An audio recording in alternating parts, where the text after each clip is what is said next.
All right. So thank you so much for inviting me, and Happy New Year to everybody. And thanks, Yanis, for the introduction. So what I'm going to talk about today is kind of a broad step back / overview type of thing. So the spirit of the question I want to ask is this. When you do many species ecology, community ecology, you look at ecosystems like microbiomes or tropical forests that have hundreds or thousands of species. And it's clear that pretty much we renounce the ability to predict anything about any specific species. There are too many things to measure, too many things that could happen. So instead, the typical thing that we do in this situation is look at big statistical aggregate patterns. So there are a lot of very traditional ones. Within an ecosystem, you could look at the distribution of species abundances. So how many species there are with a given number of individuals in them. Or for instance, things like size spectrum or biomass pyramids, if you know how many species there are of a given size, of a given trophic level, so on and so forth. Or across ecosystems, we can look at things like the species area relationship. So how many species do you see as you go to larger and larger systems? Or other kinds of big macroecological laws, such as if I go from one ecosystem to another, how do I see the covariation of consumer biomass versus resource biomass, or these kind of things. All these things basically are big statistical patterns that have been the target of macroecology in general, of this many species community ecology viewpoints. And to try to understand those patterns, there has been also, so there are many such patterns, and there are also many models trying to explain those patterns. So some people will say, I can understand all those patterns by only assuming like independent species affected by the environment independently and doing their own life. Other people will say competition, for instance, is important, and so I need to understand the competitive hierarchy that orders the species. Some might be better at competition, others at something else, and so on and so forth. You have some null model type theories, like the neutral theory, which states that basically everything that you see, all those patterns that you see, are due to random processes of death, birth, and migration. And you have other type of null models, such as saying that you have interaction networks. So you do care about the detail of about the fact that there are interactions, competition, and so on and so forth, but you treat them as random, for instance, for simplicity. And all those models and many others have been proposed. So the current state of the fields, don't worry about if you don't know all the details about those things, but the current state of the field is that basically we have many explanations for many, many phenomena. And when you enter that field, especially coming from outside, you're a bit lost. And it's a big question of, okay, how do I find order or simplicity in all that? And one thing that one can come to notice is that, in fact, many different models can produce essentially the same results. They can be equally good at fitting the same empirical data. So this is quite a surprising thing. Like, this has been observed for some time, that, for instance, the species abundance distribution, it doesn't seem to be a very useful pattern to discriminate models, because many different models will give reasonably good fits to the data that we have. And so I want to ask this question of, okay, how is it possible that many different models, many different mechanisms can produce essentially the same results? Here, let's say abundance distributions. Well, in that case, the intuition is that although the details of the models are different, they have the same generic behavior. So the main question that you want to ask when you look at this abundance distribution of species is, how unequal is that abundance distribution? Are some species very rare and others very common? Are all species more or less equally abundant? And so on and so forth. And so you can take all the possible classic distributions of abundances. And you can put them on an axis of how unequal they are. And there are very basic mechanisms that will take you from left to right or from right to left. For instance, if you introduce a mechanism through which the rich get richer, so if a species starts to have an advantage, they will grow even larger and larger in terms of abundance, then this rich get richer tends to get you to more and more unequal distributions, from Gaussian distributions to log normal to parallel to even maybe a single species holding a large fraction of the whole system, of the whole abundance in the system, or the whole energy or biomass of the system. Some mechanisms are needed to go from left to right, so this richer, and the fact that the rich need to take from the poor if he wants to end up in this situation where a single species holds a lot, which seems a bit weird, but if you think about it, like humans, human-produced matter is now as large as all the biomass of all the Earth, not human biomass, but human-generated artifacts. So it's not absurd to say that one species could hold actually a significant fraction of the whole ecosystem. And as a counterpart, there are other mechanisms that can decrease inequality. Let's say if you have some immigration that tends to allow rare species to reinvade, then you can go back from a monopoly situation to a parallel or a normal, and so on and so forth. And this kind of basic intuition, it's a bit abstract, but actually it's so abstract that it's valid not only in ecology. You have the same questions that arise in physics, in economics, in many different fields. So really, it's not about the details of the model here. It's really about something much deeper or much more basic, and in some way much more intuitive, which is just how do you create or destroy inequality. So for me, this is a first example of what I would like to call a theoretical bridge across a variety of models. Like, all those models have different details, but from a certain perspective of how much inequality they produce, they are a bit similar, or they can be put on the same axis, let's say. So in spirit, what I want to say is that there are fewer possible behaviors than there are models. All those models that you can imagine, they can create different behaviors, but not that many behaviors compared to how many models there are. And then from those behaviors, you can understand all the patterns that you see in nature. And the models, they can still differ in some fine details, but it seems that in many fields, those details are actually empirically irrelevant. So either the data is too poor to be able to really distinguish between the fine details of those models, or maybe nature itself is too inconsistent. Maybe there are too many different things happening in nature. No single model is really right. And what you see is more the kind of generic behaviors that many models can produce.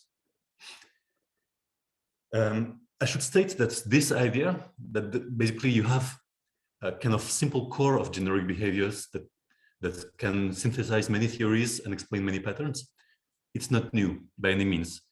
You can see a similar figure, even a bit messier than mine, but same spirit, for instance, from Brian McGill, where he takes a bunch of models, asks if they produce the same stochastic geometry, that is the same statistical distribution of species in space. And from these statistic properties, you predict species abundance distributions, species array relationships, and all sorts of other patterns that you can look at in data. Another example I want to say to really try to convey this intuition a bit more concretely, maybe, is there's a nice recent paper by Jacopo Grilli, where he takes a bunch of data sets of microbial abundances. And so he has a bunch of communities and a bunch of species, and he looks at the relative abundance of each species in each community. So the core of the data, the equivalent of the stochastic geometry, it's this matrix of abundance of species in different communities of, And what he remarks is actually many different patterns that people have looked at in data are just different projections from that matrix. So if you slice it one way, you get the abundance distribution in one community. If you slice it another way, you will get a different pattern, and so on and so forth. And in his case, he shows that a very simple model of non-interacting species and each site being sampled independently is enough to reproduce all those fancy patterns that we are interested in. So this is again an example of you don't necessarily need to know the whole details of the matrix, because even a very simple statistical model can reproduce the kind of patterns that look for in that matrix, in that core data or core behavior. So the problem I want to discuss for the rest of this talk is, or what will inform my discussion, is this. When you have many models, if they generate the same behavior, then they cannot be distinguished from data. At the same time, some patterns are very much not discriminating of process. For instance, species abundance distribution is even worse than other patterns. It's even easier to get a correct looking species abundance distribution. And finally, so the question is, why and when would we care about finding the right model or the right process? And the reason why we should care, or we could care, is that any model, no matter what its mechanisms, if it fits the data well, then it's good enough to interpolate the data.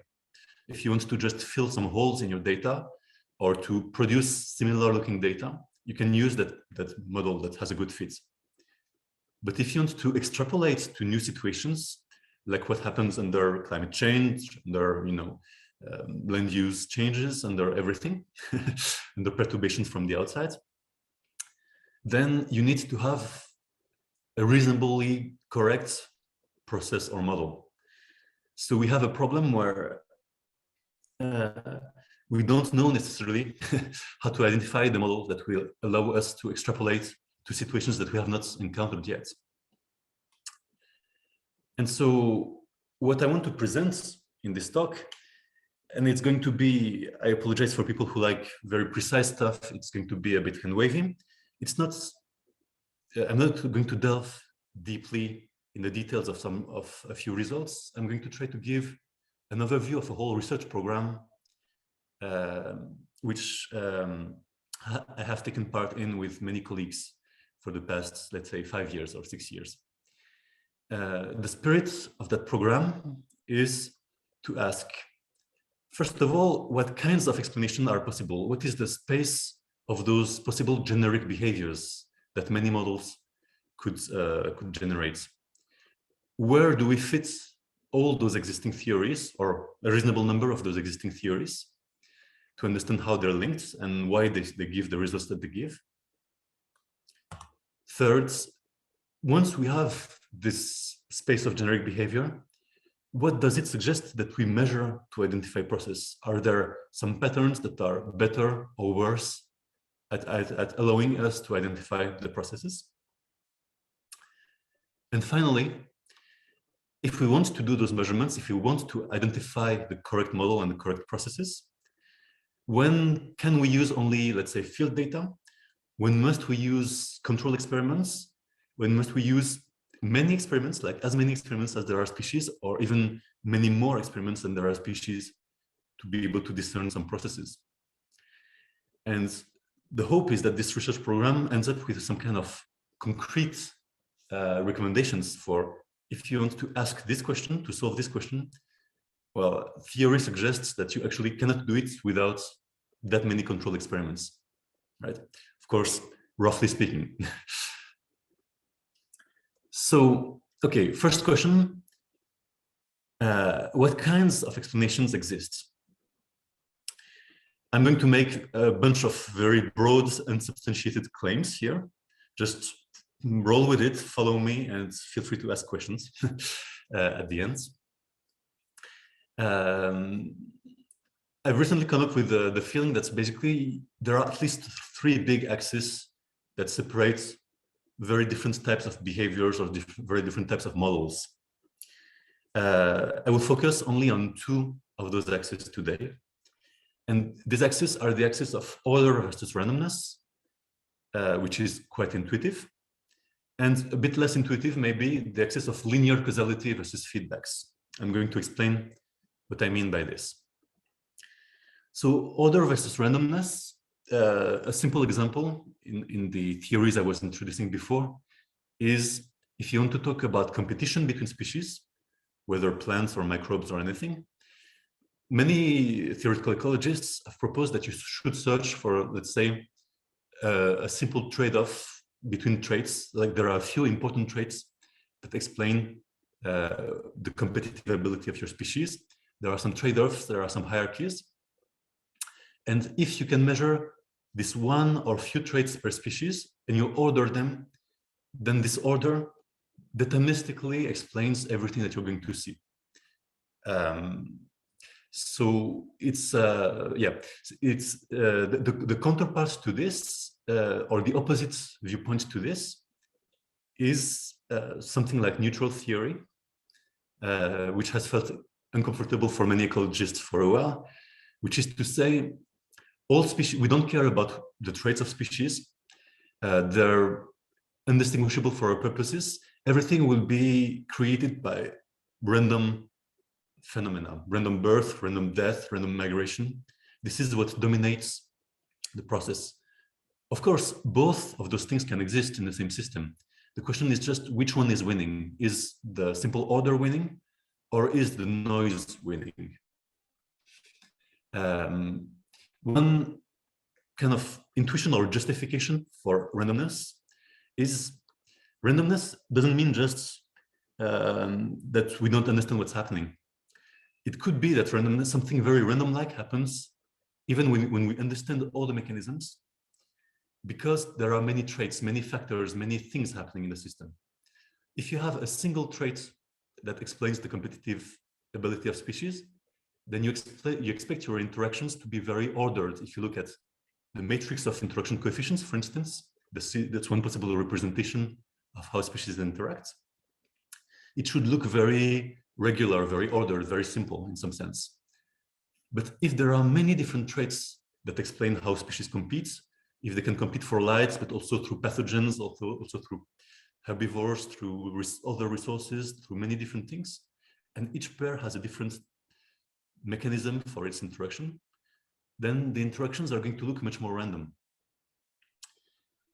So in a sense, the order versus random is also a few factors versus many factors type of axis. And why do we care about this many factors limit, this randomness limit? Well, it's quite pleasant for theoreticians because there are many possible orders. You can have the order of a, let's say, food chain. That's a simple order. There is order when you have, let's say, a group structure, like bipectate network of plants and pollinators. There are many other types of order that you could imagine, and maybe we don't even know what is the right type of order that should explain things in nature. Whereas randomness, there is basically just one kind of randomness, or more or less, like there are some details that could change, but randomness in a sense is much more universal. So that's not completely by chance that there have been a bit those two extremes that people have started from to try to understand communities. Either you start from some simple structure that you have seen from a few species, or you start from pure randomness because you know that when there are too many things for you to understand in detail, randomness is a kind of attractor. There's some chance that things would behave as random in some sense. My second axis, the one that is a bit less obvious maybe, is linear causes versus feedbacks. So a classic example of linear causality is the notion of explaining the species, their adaptation, their survival from their niche. The idea is here, for instance, you look at different environments and you say, okay, if I know the environment, if I know the water depth, if I know the resource type, then this directly causes which species is selected to survive here. So there is really a one-way causal relationship between the properties of the niche causing the survival of the species.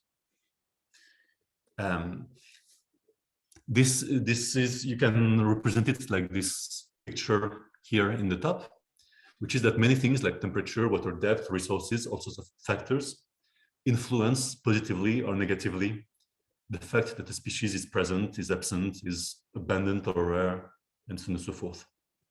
This is really what we do when we make a statistical model, where we take those factors here as predictors and the species abundance or presence as a dependent variable.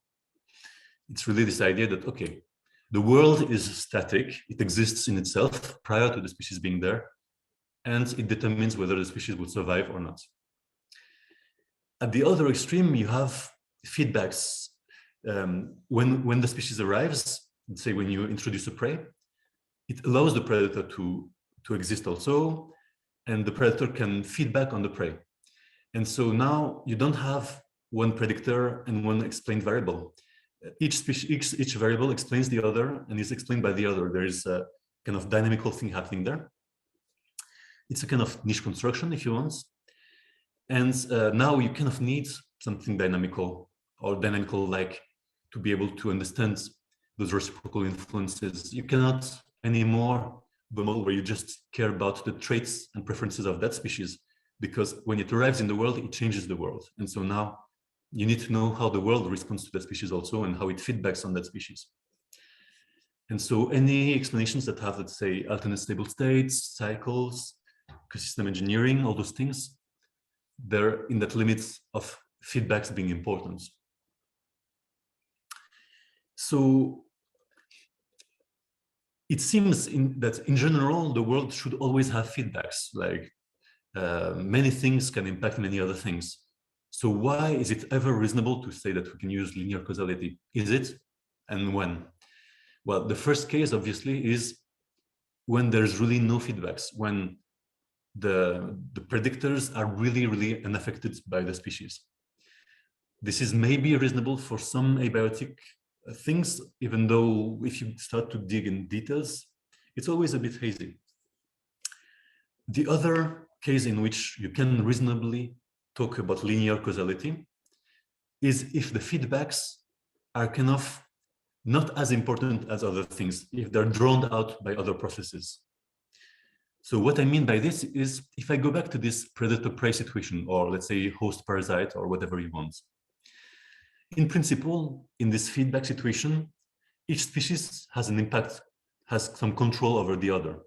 That's why you can get a cycle, right? You introduce the prey controls the predator, so the predator goes up. Now the predator controls the prey, so the prey goes down. So it's really not either prey control or predator control, it's each controlling the other. But this feedback depends on the fact that each of those two links are important. Imagine that the link from predator to prey is much less important than the control of the prey on itself. If there is, let's say, competition within the prey, some kind of self-regulation of the prey population, and if that process is much stronger than regulation from the predator, then you can almost neglect that effect from the predator on the prey.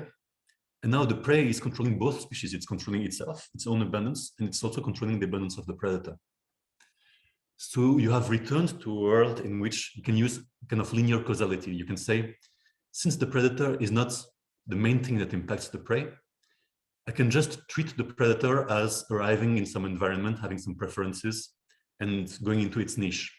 Like all the basic preference-based arguments or niche-based arguments work well in that situation. By niche here, I mean the kind of fundamental niche, like, yeah, this is what I like in the world. I arrive and I live where I like to live. You should note, for instance, that in the case of feedbacks, you can have very counterintuitive things.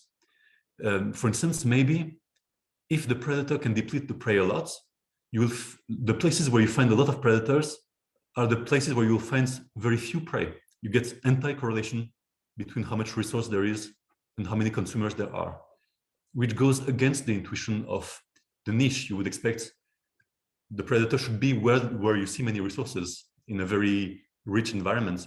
But in fact, if the predator is consuming everything, then you will see many predators in very poor environments because they have made the environment poor. I hope those concepts are reasonably clear by now, because it's a bit foundational for everything else I have to say.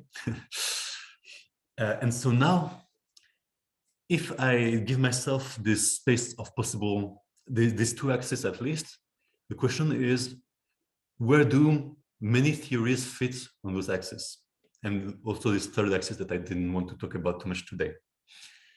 I'm going to be very brutal here and just claim, without any substantiation, that you can take a bunch of theories and put them in various places in this beautiful cube. And the game that I want to play from a theoretical point of view is not only put those theories qualitatively somewhere in the cube, but know what I should measure to be able to put them somewhere precisely along those axes. So one question that I want to talk about in terms of this research program is, there are many theories that already address parts of this cube. What is missing is first how to connect those theories, how to understand their location and why they can give the same or different results. And also I want to talk very quickly about where myself and many colleagues have tried to develop new theory.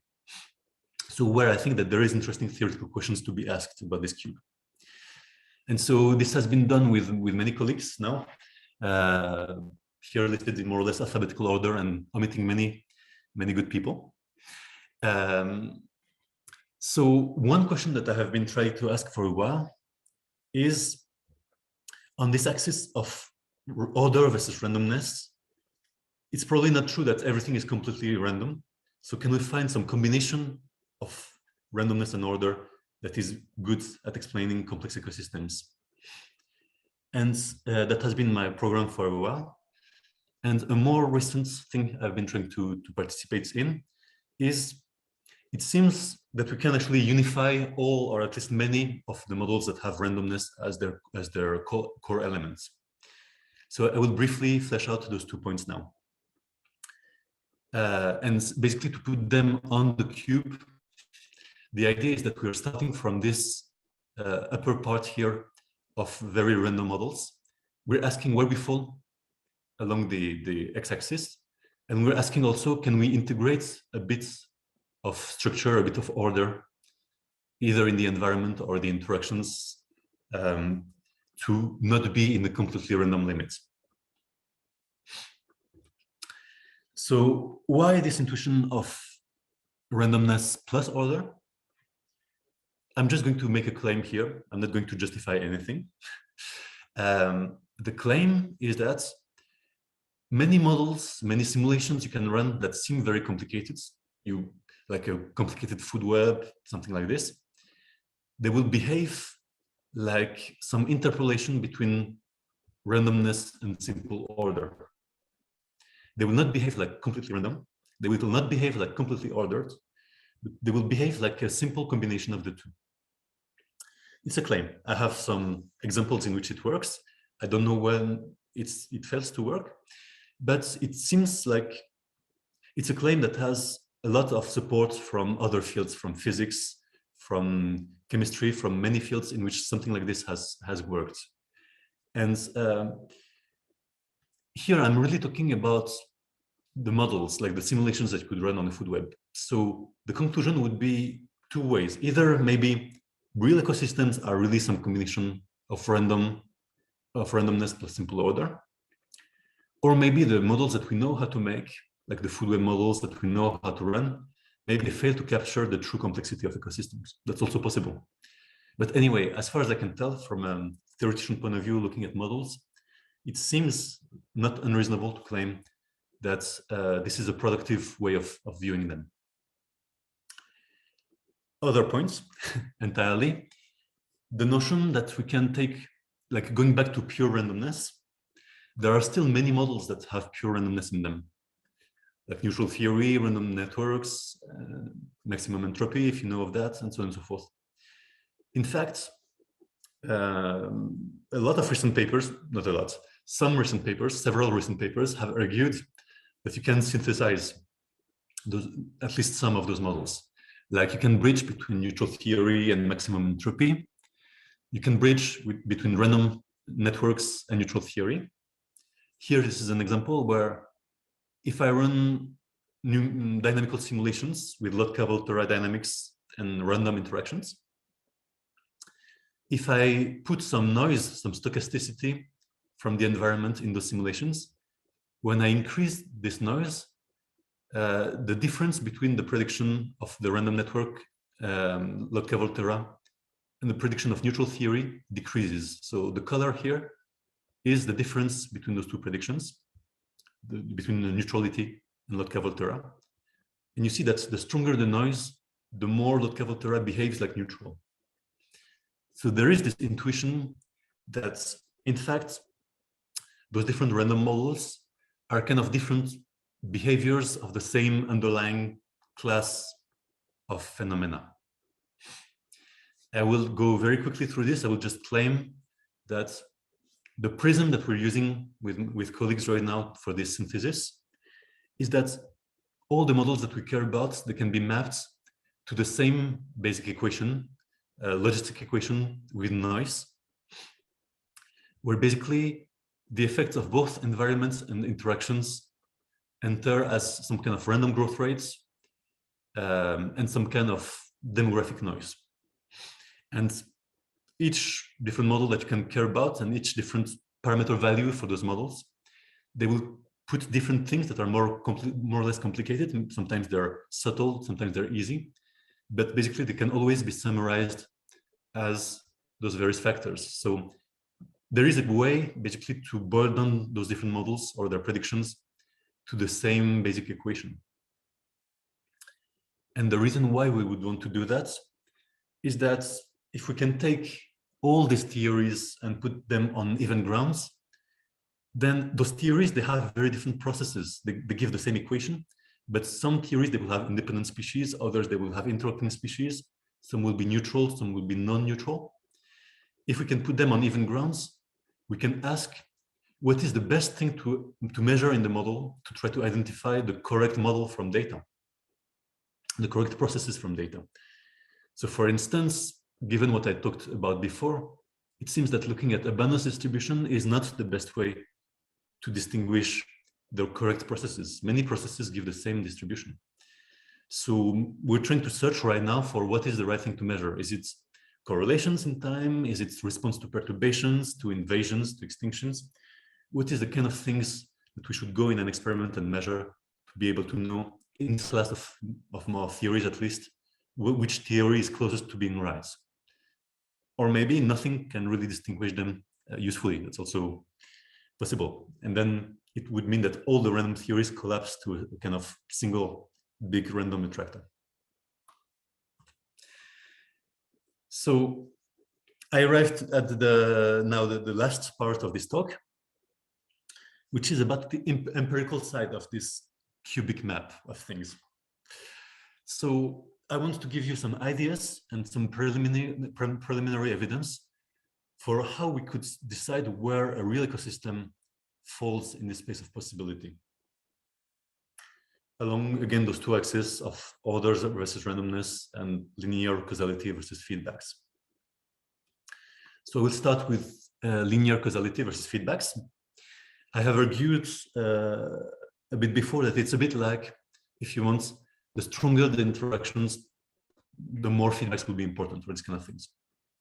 If you want to connect this to classic intuitions. So the classic framing would be to say, the question is, what is the strongest influence on species? Is it the environments that they don't affect? Or is it interactions with other species that they do affect?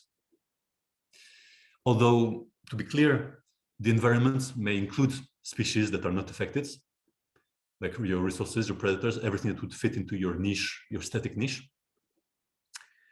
And interactions could include abiotic factors that you do impact, like if you deplete nutrients, if you reduce light availability. Actually, it goes more into the interaction component. So it's not as neatly distinguished as abiotic versus biotic. In fact, it's more no feedbacks or feedbacks.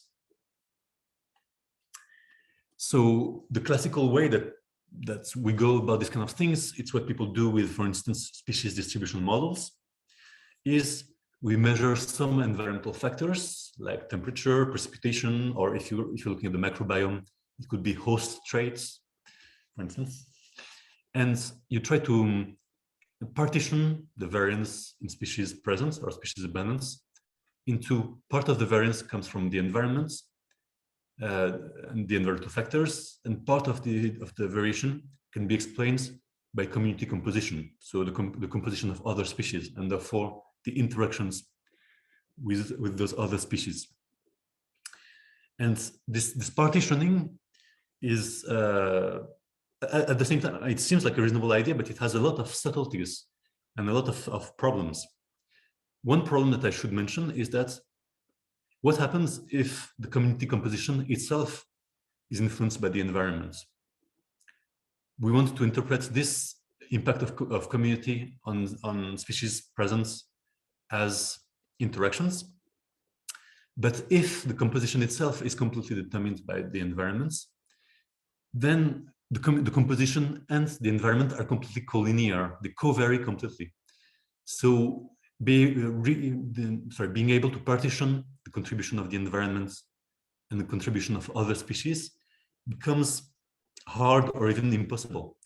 This means that, like, at the end of the day, if this picture is true, it looks like the environment is explaining 100% of the variation of species, even though interactions could be very important. So we can get a very wrong estimate for how strong or how weak interactions are if we go like this and just look at, let's say, field data and try to infer this partitioning. So what we need is some kind of residual variation, some variation that is not created by the environmental factors, some variation in composition here that is not created by the environment, to be able to really deduce the strength of interactions.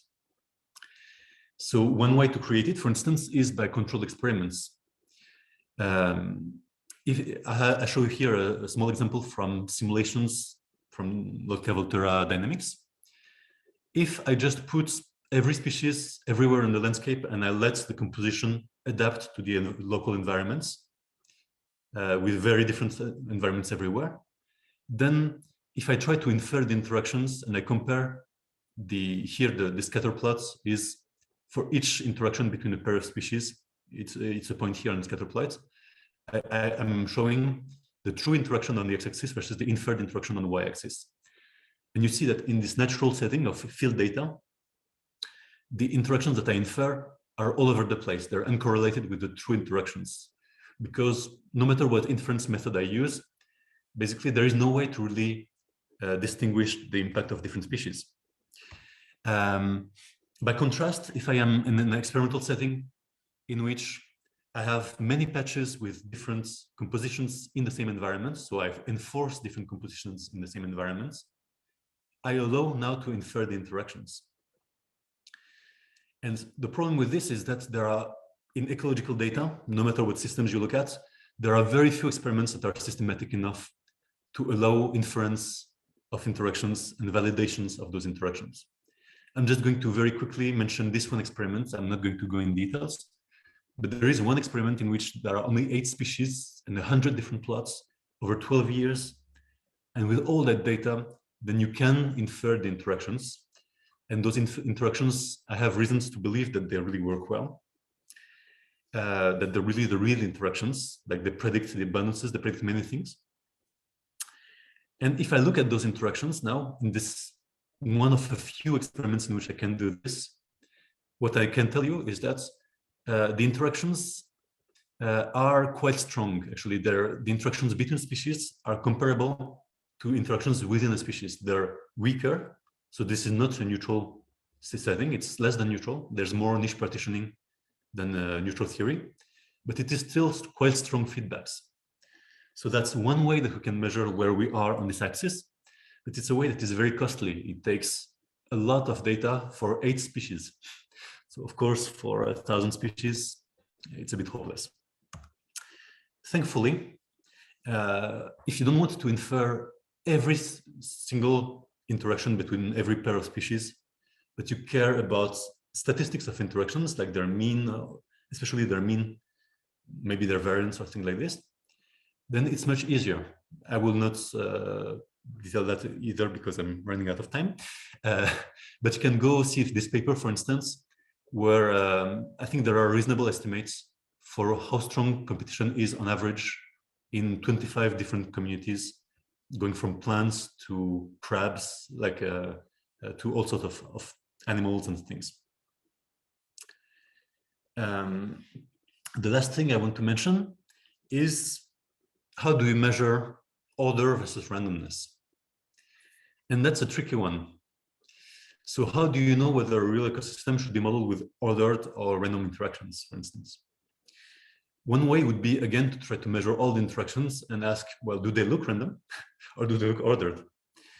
Another way is to use random models, for instance, to make predictions and test those predictions.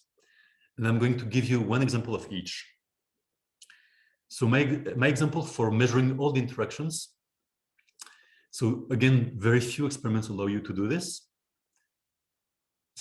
If the interactions are very ordered, then you should find some structure that explains the value of each interaction. There is a very nice paper by Adam Clark and colleagues that shows this in one plant competition experiment. But honestly, there are not many papers showing this. The problem is, if you cannot find a simple order in your interactions, in your competition, a simple hierarchy, let's say, in your competitive interactions, is it because interactions are truly random, truly disordered? Or is it just because you cannot successfully infer the interactions because you're making errors in measurements, errors with your model? Basically, you just get things that look random just because they're a mess. And here, there's a trick, a theoretical trick that's quite clever, proposed by a colleague, Guy Bunin, which is that if the random model is the correct one, I will not explain why in detail, but if the random model is the correct one, then interactions should be almost random, but there should be a very weak correlation between the interactions and the abundance of species. And so if you see these weak correlations, then the quasi-randomness of interactions is true. It's not measurement error. The interactions look random, but they have this weak trend that really shows that you have measured them well, because otherwise you would not see those weak correlations. And if I go back to the Wageningen experiments that I mentioned before, it turns out that the interactions, they look very random. So here, this is the interaction between two species, plotted against the abundance of species 1 and species 2. And, oops, sorry, it looks very random, but there is actually a trend, a correlation between interactions and abundances that really follows what the theory predicts. So it means that all this noise in interactions, it's not measurement error. It's really something that shows that those interactions come from some kind of complicated, many-factored dynamics happening. And finally, the other option that I was mentioning earlier is, instead of measuring all the interactions and trying to prove that they're random, try to make predictions for dynamics from a random model and see if those predictions work. So I'm going to show this last experimental example from a very recent paper by the group of Jeff Gore at MIT, experiments done by Jiang Hu. So it's experiments with bacteria, experiments of competition between bacteria.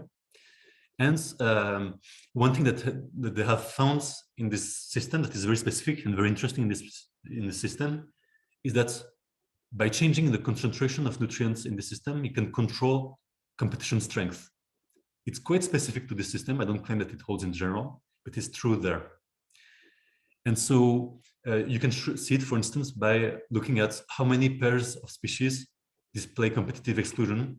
So if you put only 2 species together and you change the nutrient concentration from low to high, if nutrients are low, all the species coexist in pairs. If you go to high nutrients, at least half of the pairs show one species killing the other. And so this unique feature of being able to control the strength of interactions has allowed them to test a theoretical prediction from random local terra theory. And the prediction is this: if you increase either the number of species in your system or the strength of interactions, you should see three different qualitative dynamical behaviors. At few species and weak interactions, all the species should survive together. So fraction of surviving species should be 1. And the system should be stable. You should have a stable equilibrium. So here in orange is the fraction of fluctuations in the system, and there is no fluctuations over time or between replicates.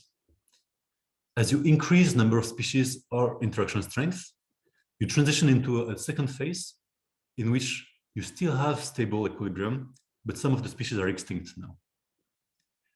And if you keep increasing both of those things, you go into a different regime where you have chaos.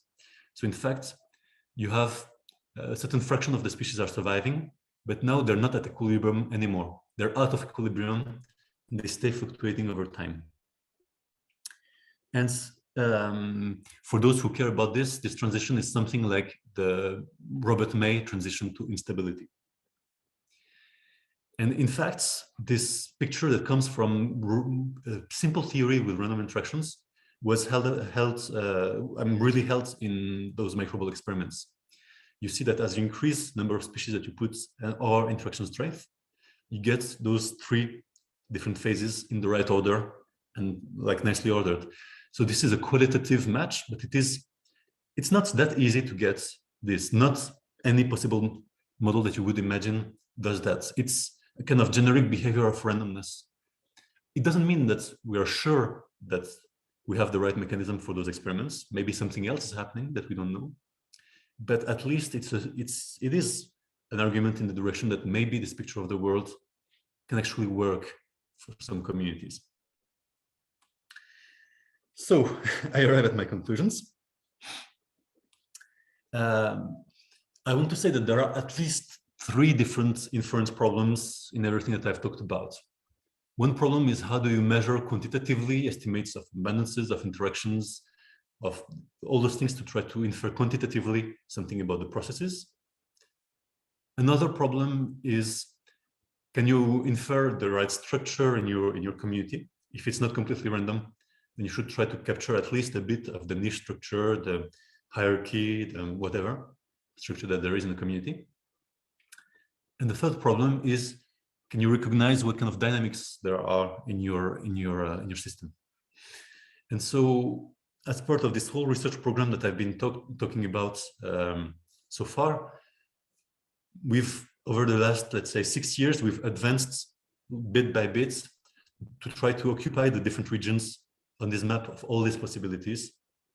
And we're trying to work through all of them until we have an idea of, okay, if you want to answer this question 1, let's say, you need as many experiments as you have species. If you want to answer question 5, then you need a lot of experiments. If you want to answer question 2, then you need fewer experiments, and so on and so forth. To be able to really make prescriptions about how to go about and really validating those processes and those theories from data. So my takeaways, and sorry, I was a bit longer than expected. First of all, there are many patterns that you could measure in data, but they're not all equally helpful to infer the processes. So theory should guide you towards what is the best thing to measure to really infer the process. The second thing is, there are also many theories, but there are fewer possible behaviors than there are theories. So there is a strong incentive to try to synthesize those models and to drop irrelevant details. I would claim, if you care about the real world, that there is some evidence for moderate to strong feedbacks and random-like behavior in communities. So it means that we can start to put those communities somewhere on the map. And finally, what I want to convey is, identifying those processes requires a different number of experiments. For instance, inferring the full interaction matrix is a very expensive thing. And field data can only be used as natural experiments under some strong theoretical assumptions. So there are no methods that I know that you can just run on field data without any assumption that will give you an answer that is sure to be true. And with that, I thank you, and I await your questions. Thanks a lot. This is the